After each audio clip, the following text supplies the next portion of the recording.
challenges. Check out our video episodes on youtube.com/insightsintothings. Catch our audio versions on podcast.insightsintoteens.com or on the web at insightsintothings.com.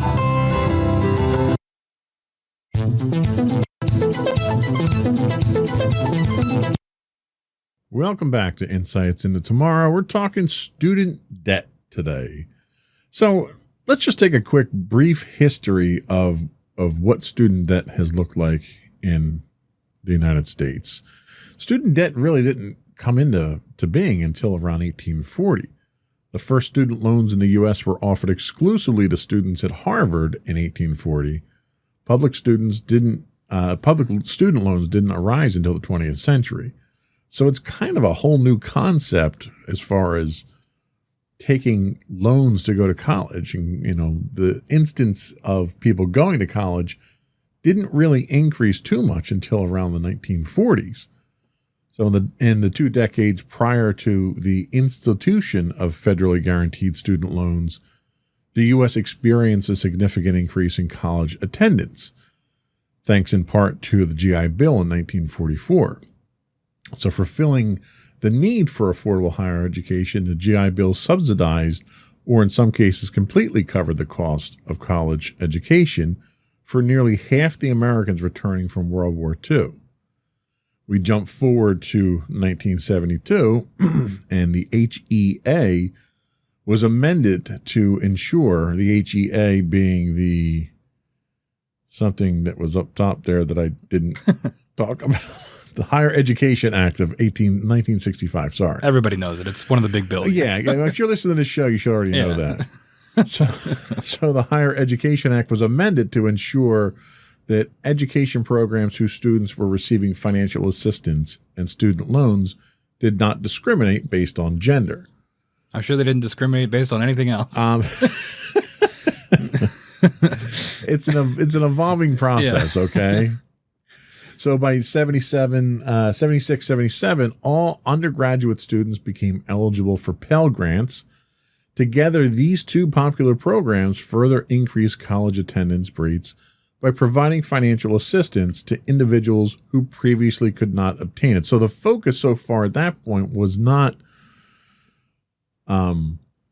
controlling student debt, not controlling the cost of education. It was making education more available to those who wouldn't be able to do it because of discriminatory practices or financial difficulties and stuff like that. So up until the 1970s, mid to late 70s, the drive really was to enable students at that point. Yeah, so looking into the 80s now, these are when things sort of start to turn sour. 1986, parents and students had incurred nearly $10 billion in federal student loans, which is funny now that we're up to $1.7 trillion. Yeah, $10 billion is a drop in the bucket, right? Then considered an outrageous amount. That same year, more than 1/4 of student borrowers owed more than $10,000 in student loan debt.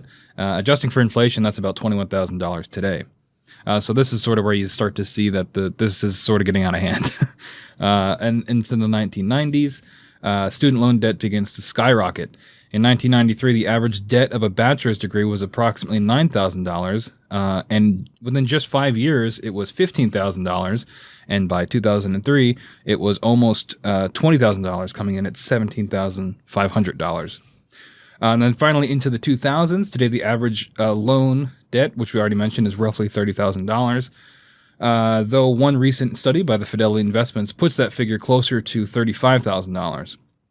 Approximately 20% of U.S. households currently owe student loan debt, as do 40% of people younger than 35, which is kind of wild. Almost half of people younger than 35 owe student debt. This means an increase of nearly 200% of overall student loan debt over the last 20 years. 200% in just 20 years. As of 2012, total student debt has surpassed $1 trillion. And that's astronomical. It really is, just that growth rate. Now, my first question there is, what's driving that cost increase? Is it the cost of education? Is it the financing side of things? Where would you pin the blame there? I mean, I don't really understand economics, but it seems like if more people are going to be able to get an education, then from a business standpoint, because colleges are businesses, then their market base is wider, right? So they can drive up that cost. And especially once college becomes a social norm where you're just expected to go to college, essentially, then that ensures their business model even more because people want to go to college. They can charge whatever they want. Well, yes, to a certain extent, I agree with the principle of economies of scale here. So back in the 1870s, when, maybe 2% of the population went to college educations should therefore have been exceedingly expensive. But now when you have such a large percentage of people that are, think of the Ford Model T, okay? So prior to mass production of automobiles, they were very specialized, very hand-built, very unique. A couple of them rolled off the plant per month. So as a result, they were very expensive to cover your overhead.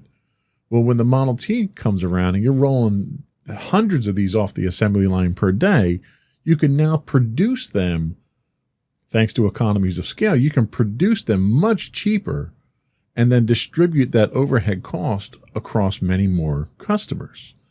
And I would have thought that same model would have translated into your education system, where the more students you have, the lower that tuition rate should be, logically. That'd be nice. It doesn't seem like it went that way, though. I don't know. I don't really have an answer for that. I guess because as the debt numbers increase, too, does that allow for, are the higher tuitions not really questioned because it just happens so quickly over time? I don't know.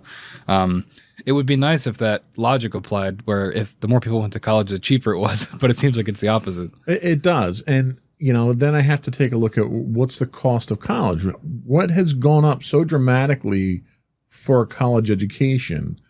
Is it technological advancements? Is it the cost of campuses? Is it property related? Like, what has happened in the last 20 years at your local college that would make it so much more expensive to go? I'm not sure. I mean, if they're dealing with more money, maybe they just feel they need to spend more money on things that maybe they don't necessarily need, new facilities that might look nice and might provide for people that use them, but do we really need them? Or large structures, like parking garages and things like that. Are these things necessary? And maybe they're just spending that money because they have it. And that encourages the need for more money to keep doing that. I don't know. Like it's a self-fulfilling prophecy. That makes a lot of sense. And I also have to look at these colleges that are very athletically driven. Mm-hmm. All your Big Ten colleges and your Ivy League colleges where you're bringing in a significant income from the sports and athletics that are happening at your college.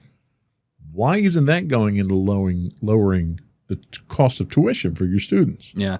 I mean, we could do a whole other show on college sports like that. I mean, they just had the NCAA ruling where they can get money from their image, which is nice, but the schools still can't pay them. Yeah, and the school's still getting a ton of money, especially big schools like that, right? Just on like the broadcast rights alone. And that's what blows my mind is they're bringing in money hand over fist to the point that you've got college stadiums that are more well appointed than professional stadiums these days. Yeah, I don't know. When I look at it, I look at it very cynically, and it just seems like these are businesses first and educational institutions second, and they are very greedy. Yeah, and it just seems like they want to get as much money as possible out of people. So Forbes did do a study on what's driving the increases in higher education. Now this study was done September of 2020, and their conclusion: college is expensive. Good work, Forbes. That was helpful.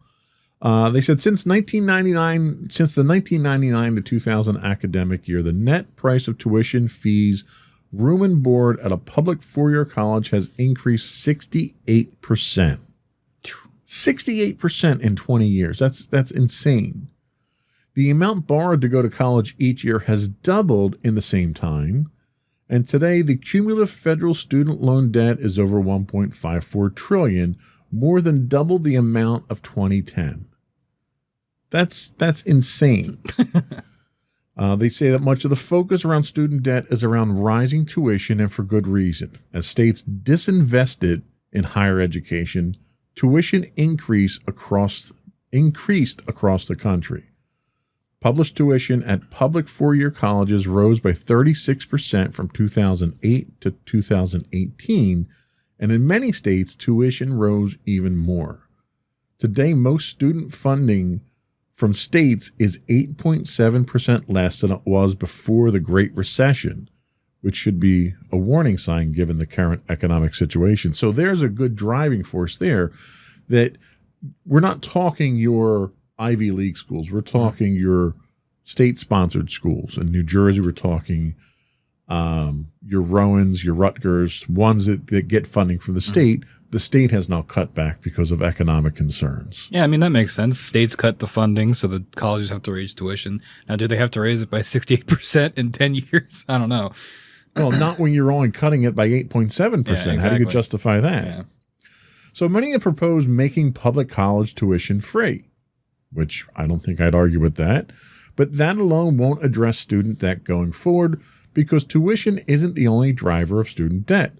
The total cost of college also includes living expenses like textbooks and room and board, regardless if a student lives on campus or not. Living costs actually are more expensive than the sticker price of tuition. In fact, tuition and fees only make up 48% of the total cost of college at a public four-year college. At public two-year colleges, it's even smaller. It's an even smaller share at 29%, with living costs almost making up 2/3 of the cost to attend. So you were living on campus your first year. How did that go down? That's something that we didn't even talk about. Like, you're taking out your college loans, but you're also like renting an apartment basically. And, I only did it for 1 year. It just wasn't for me. And I live close enough to campus that it's not really necessary. And it was very expensive living on campus, at least. I mean, there's options, where you can like just get an apartment off campus that I think those might be cheaper, especially if you have roommates, you split that cost. But yeah, a lot of that cost is coming from living there because it is a secondary apartment rental essentially. And it's really great for some people. You're living on campus. Where I was in the heart of campus. So you can get pretty much anywhere quickly. So there's a convenience factor. There's a social factor because if you have a lot of friends on campus or you're part of a fraternity or a sorority, you have easy access to that or any clubs you're on campus. So there's definitely benefits. It's just, is it worth, again, it's a personal decision. Is it worth the, in my opinion, very high cost that room and board is going to run you? Yeah, that's a very good point. Now, when you stopped living on campus, did your costs go down significantly? Yeah, it did. By these kind of percentage numbers? Yeah, roughly. I don't remember exactly. Like I would have to look at my actual bill because you can see all that. But yeah, definitely there was a decent chunk that was taken out because I was no longer living on campus. That's a very good point. So they say that covering tuition alone won't eliminate the need for many students to borrow money. Many of the existing, quote, free college proposals would continue the Pell Grant program and allow low-income students to use the grant to cover living costs, which would help low-income students. So a lot of the financial support that's out there now would still continue, even though eliminating tuition fees isn't going to be the end-all, be-all, but there are still other methods out there to assist students. Yeah, that's another thing. I was looking at my bill recently, like I mentioned, and it goes tuition, and then it just says fees, and that's like a third of the cost. It's like, what are fees? And, I'm sure you can, if you ask, they'll break it down for you. But it's strange seeing, all right, I understand what tuition is. I'm paying you to go to the school. What are fees and where are they going? And it's like, that's where you get into why is this costing so much? And it really makes you wonder, especially if they're fees for things that you aren't using. Well, and you get that sort of thing on utility bills and stuff like that, where, they try to hide all the costs. Yep. But when you're talking $1.5 billion, you need to kind of be a little more upfront with these. So what other factors are there that we have to weigh in? So there's the graduate school. In 2019, the number of loans dispersed for graduate school accounted for 16% of all federal student loans issued. While they were a small number of loans, they actually accounted for 41% of the dollars dispersed. That's because of the amount graduate students borrow, because graduate school is really expensive, no matter what level you're going for. While many often talk about borrowers with six-figure student debt, that's not undergraduates. According to federal data, the average debt for a bachelor's degree is about $27K. We've talked about that before. That's because they're cheaper, but also there are strict federal limits on undergraduate borrowing. The same federal data shows that there is only one degree level where the median bar exceeds six figures, and that's for your doctorate, so for law or medical school. On top of all of this, another driver of the rise in student loan debt is the sheer number of people going to college, kind of like we were talking about. There's just more access to it. So because of that, the borrowing has also increased. Undergraduate enrollment has increased by more than 3.5 million students since 2000, and more people are going to graduate school as a result of that.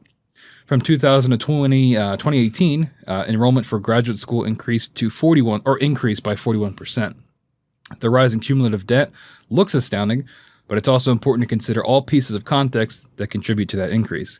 If people really want to eliminate student debt, it will mean finding a way to cover graduate school as well, in addition to the expensive living costs. And no plan exists to ensure that all students can enroll at Harvard at free of charge. So it comes down to idealism, right? You would like these things to be free, but it's in the real world, that's just not going to happen. Yeah, and I don't think most students are shooting for free college. I think the vast majority of students who carry student debt loan at this point in time are just looking for reasonable cost. Mm-hmm. And the numbers that we're talking about so far kind of prove that these costs are well beyond reasonable. Yeah, absolutely. I mean, being able to go to college is definitely a privilege, and it's good that more people are able to do it. And it just so happens that that access comes with a literal and figurative cost of just being in debt. But if that means that somebody that normally, 30 or 40 years ago wouldn't have been able to go to college that can now, I think that's a good thing. I just think that, like you said, those numbers are ridiculously high and don't need to be that high. Yeah, and I don't think anybody expects to be debt-free when they get out of college, but you got to make sure that the increases in debt kind of are warranted for what you're getting out of it. Yeah, you're not just bleeding people dry. Yeah, and that's really what it seems like at this point. So we're going to take another quick break, and then we're going to come back and talk about some possible ways to address the student loan problem.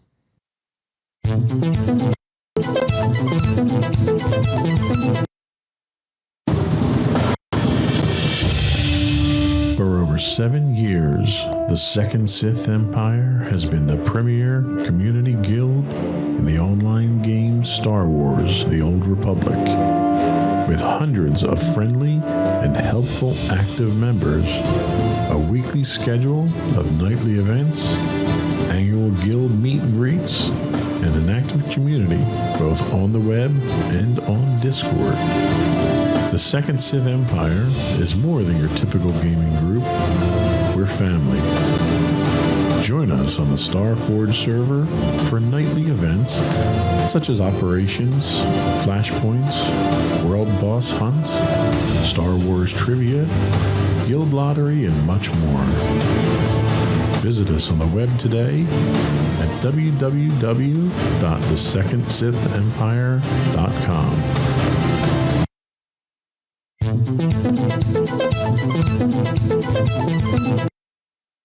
Welcome back, everybody. We are talking about student debt today. So some ways to address the student loan debt problem.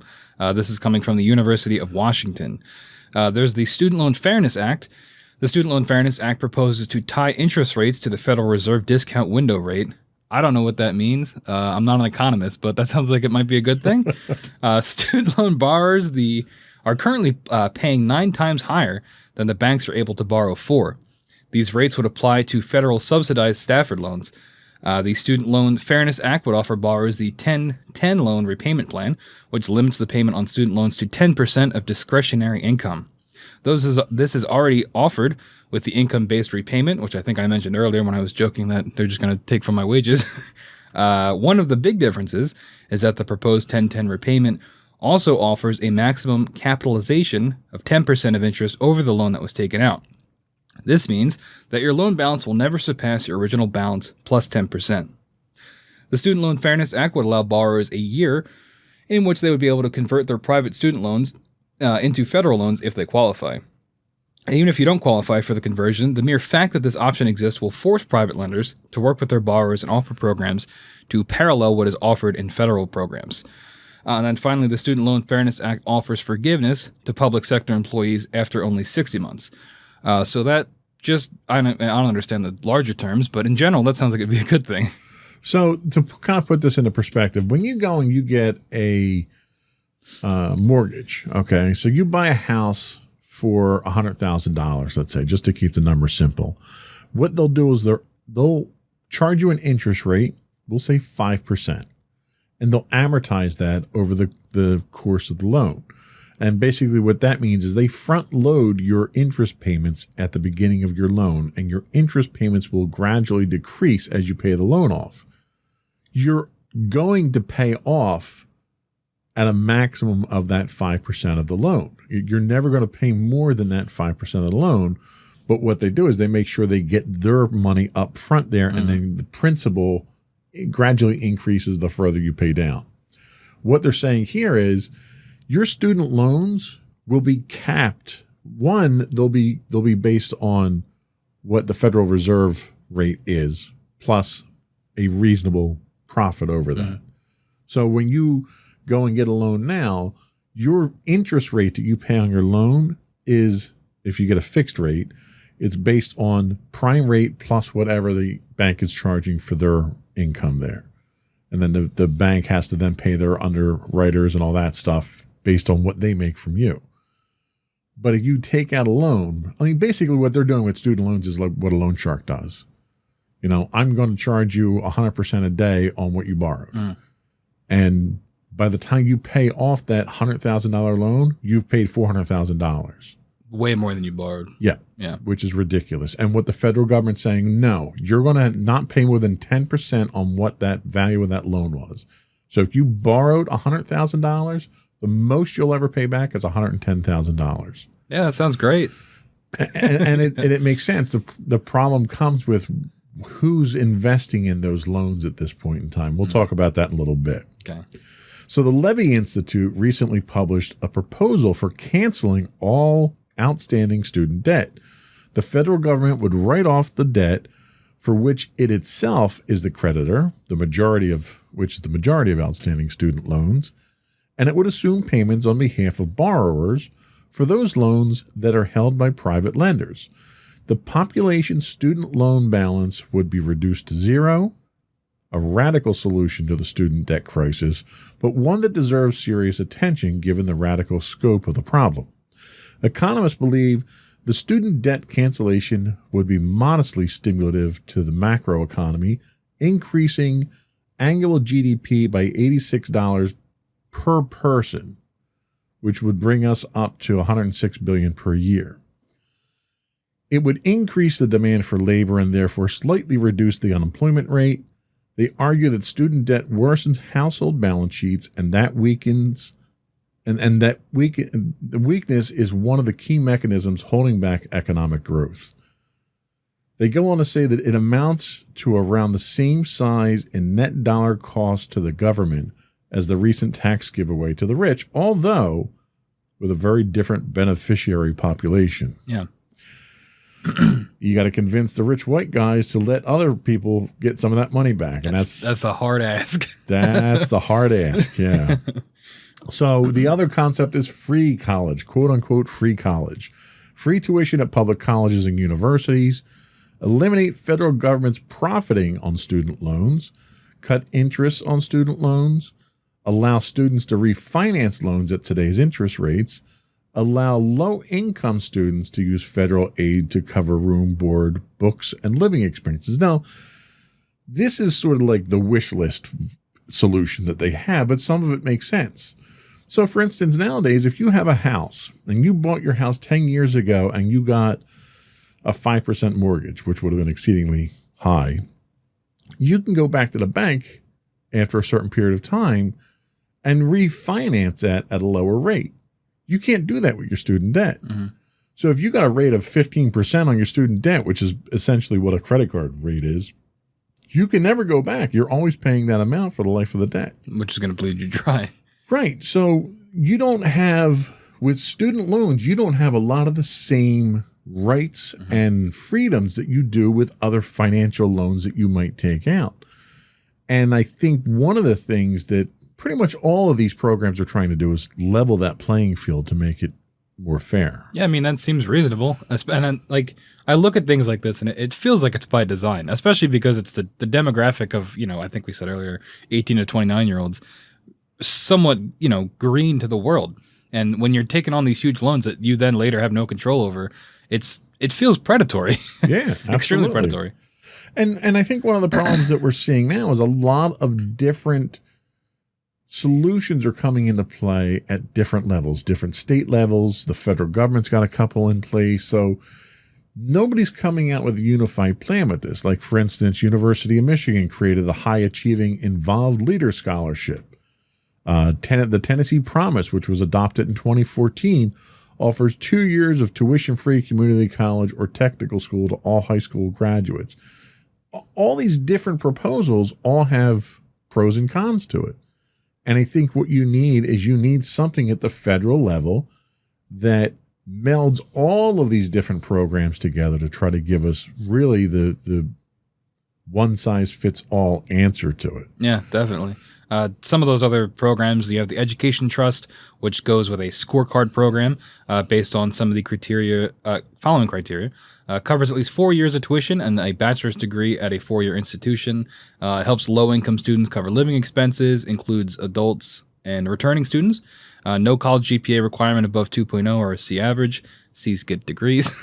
Allows students to enroll half-time, and the grant does not convert to a loan if criteria isn't met. However, no state program meets all criteria, like we were saying, but Washington's college-bound scholarship comes the closest. Since most of the programs are relatively new, it is premature to evaluate their effects. However, an article by the Hettinger Report points out that most programs do not give low-income students 4 years of free college. And failing that, quote, it's increasingly clear that free college, as it is often currently implemented, may be more of a marketing message than a policy that will boost the education level of the future American workforce. Which sounds about right. If you can't actually do it, just make it sound like you can. Get people to go there. And unfortunately, that seems to be a very political approach to this. Biden talked a lot about student debt when he was running, and he talked about how he was going to try to forgive a lot of it, and that has, there's no movement on that. So it definitely works, and people eat that up. Well, and he did sign legislation a few weeks back where he forgave something like $10 million in student debt. I forgot about that. $10 million, 1.7 trillion, 1.7 trillion. That's like finding pocket change in the couch. If you wanted to be optimistic, you could say maybe that's a start, or if you wanted to be cynical, you could say that he did that to get points, just to look good. And that's really, that was almost done. That was political theater, is what that was. Because I can almost guarantee that the $10 million that he forgave, they probably had 15 million more in applications behind that. Yeah. So you're not solving any of the problems with this political theater, and really one of the biggest problems that you're gonna run into is that it's the investors that you have to please. Mm-hmm. Yeah, is there a reason for them to fix this problem? I don't think there is. They're making money hand over fist, and that's exactly it. Until you have a reason as an investor, because what happens is all the student debt gets bought up by investors because they know right now that it's going to get paid back, so it's a good risk for them to take. As soon as the federal government comes in and decides they're going to wave their magic wand and make the debt go away, all that investment money that's out there that's buying up the debt now is going to go away, and you're going to crash the economy. Yeah. And I don't think a lot of people realize that so much of our economy is driven on debt. The fact that our national debt is what it is. If you make the debt go away, the people that invest in that debt are going to go away. Yep.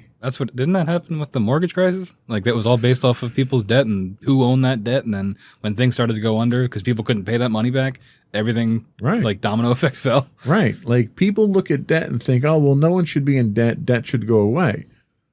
Well, debt is like a commodity. Debt's like gold. Okay, so if somebody owes $100,000, somebody else is willing to invest in that because they know that $100,000 is going to have a set return on interest rate. So I'll give you $100,000 today if you're going to give me $120,000 a year from now because it's a good wager. Yeah. But if you just make those debt go that debt go away, It breaks the whole system. right? It breaks the entire system. Yeah. And I think that's the issue too, because debt has a negative connotation, but in reality, it's necessary at this point, essentially. Debt drives the economy more than cash does. And the first thing the federal government wants to do is put more cash on the market when the economy gets bad. And that's the last thing you want to do because it drives inflation up. Mm-hmm. What you need is you need to have debt controlled in a regulated manner to make sure it's a guaranteed return. And give people the option to refinance things like their student loans. Sure. And give people a little bit more autonomy when it comes to these extremely, I said it before, with the predatory practices that they're already doing. Sure. And have been doing. And what's happening here is your debt is getting too high, and it's the debt itself is originating from people who don't have the means to pay it back. So therefore, the risk to that debt goes up significantly, which a lot of investors want to shy away from because they want a return. Could we see something like the financial crisis in 2008, where it's all these people that have gone to college and have taken out loans, but once they're out of college, have no means to pay that back? You absolutely could. You figure it doesn't matter what your debt is. If it's more than $10,000, you can legally file for bankruptcy. Mm-hmm. So if every student out there who owes more than $10,000 files for bankruptcy, all those investors who invested in that debt are out their money. Sounds like a bubble. That's exactly what it is. And this is why politicians are so hesitant to just come in and try to make the problem. It drives the economy. Yeah, what's riding on it, yeah. So it's a very difficult situation, and the future of it's pretty bleak looking. As with I was going to say, that's why it's on this show. Most things with this show, the future's pretty bleak looking, but I'm sure we'll survive. Just become an electrician, you'll be fine. Vocational, you may lose a few fingers, but vocational school is not a bad thing. So let's take our last break. We'll come back and we'll take a look at what the future does look like.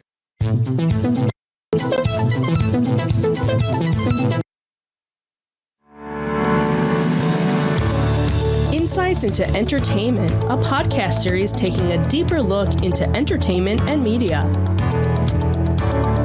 Our husband and wife team of pop culture fanatics are exploring all things from music and movies to television and fandom. We'll look at the interesting and obscure entertainment news of the week. We'll talk about theme park and pop culture news. We'll give you the latest and greatest on pop culture conventions. We'll give you a deep dive into Disney, Star Wars, and much more. Check out our video episodes at youtube.com/insightsintothings. Our audio episodes at podcast.insightsintoentertainment.com, or check us out on the web at insightsintothings.com.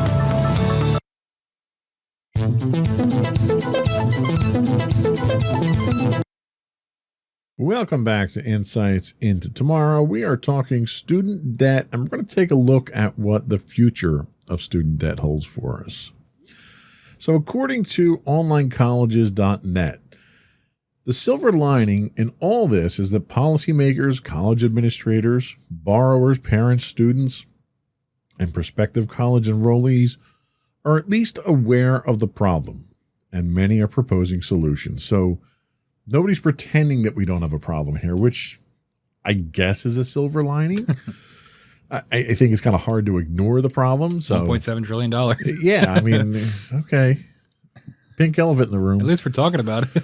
One popular route is to eschew the traditional four-year college in favor of vocational certificate programs, which, we joked about here, but it's a legitimate route to go. In 2012, manufacturers reported that as many as 600,000 jobs went unfulfilled because workers lacked vocational skills. My father used to joke around trying to encourage us to go to college, which my father was not a very particularly encouraging individual. He wouldn't make a motivational speaker. He would tell us, well, the world always needs ditch diggers. Mm-hmm.